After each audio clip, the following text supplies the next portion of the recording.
బాగుపడాలంటే కమిటీలు కావాలి. అన్ని కులాల్లో నుంచి కమిటీలు తీసుకుందాం. మీ ఊర్లో 2 బూతులు ఉన్నాయి,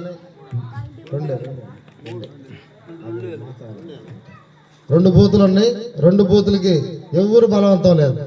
మిమ్మల్ని ఎవడేమండవు, నేనుంటా మీకు అండగా. ఏ అవసరం వచ్చినా సరే నేను మీకు అండగా ఉంటాను. నా ప్రాణం వడ్డేసినా సరే మిమ్మల్ని కాపాడుకుంటా.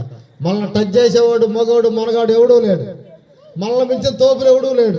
అది గుర్తుపెట్టుకోండి. ఫస్ట్ మనం తిరగబడితే మళ్ళీ మించిన తోపులు ఎవడూ లేడు. వాళ్ళు వారానికి ఒక 50-60 ఆవులు కొస్తే మనం 100 దున్నపోతులు కోస్తాం. మనకు నెత్తులు కొత్త కాదు, కత్తులు కొత్త కాదు, కొడవళ్ళు కొత్త కాదు. ఆడవాళ్ళు కొడవలు తీసిపోయి కోతలు కోస్తారు, మగవాళ్ళు దున్నపోతులు నరుగుతారు. కొత్త ఏం కాదు. మళ్ళీ ఎవడేం చేయలేడు. మీకు ఏ అవసరం వచ్చినా ఏ ఆపద వచ్చినా నేను ఉంటాను. మమ్మల్ని టచ్ చేసిన తర్వాత మీ దగ్గరకు వస్తారు. బలవంతం ఏమి లేదు. మేము నిజాయితీగా పనిచేస్తాం. పార్టీ కోసం మేము నిజాయితీగా పనిచేస్తానే కుర్రోళ్ళు ముందుకు రండి.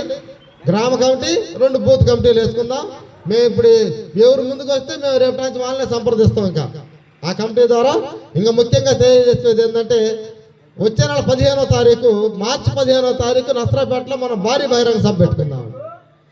ఒకటే గుర్తుపెట్టుకోండి, మన పార్టీ బిర్యానీలు పెట్టదు, మందు ఏదో, డబ్బు లేదు. మీ జేబులో డబ్బులు మీరు పెట్టుకొని రావాలి మీటింగ్కి. మీ జేబులో డబ్బులు పెట్టుకొని మీరే పోవాలి తినాలి. మన సభను మనం సక్సెస్ చేసుకోవాలి. గుర్తుపెట్టి రేపు నుంచి అక్కడ ఒక డబ్బా పెడతాం. రోజు ₹1 వేయండి. దాంట్లో రూపాయి అయితే రూపాయి వేయండి, 10 రూపాయలు అంటే 10 రూపాయలు వేయండి. అంతకంటే ఎక్కువ వద్దులే. మళ్ళీ మీకు తోచుకుంటే ఎంత వేసుకోండి, ఇబ్బంది ఏం లేదు. అక్కడ ఒక డబ్బా పెడతాం. దాంట్లో రోజు మీకు తోచినంత వేయండి. ఎలక్షన్ కల్లా ఒకటి దగ్గర పోయి మనం చేయి చాపేదేంది? ఒకటి దగ్గర పోయి మనం చేయి చాపేదేంది?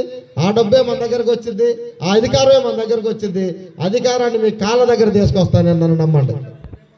ఈ అధికారాన్ని నేను మీ కాళ్ళ దగ్గర తీసుకొస్తా.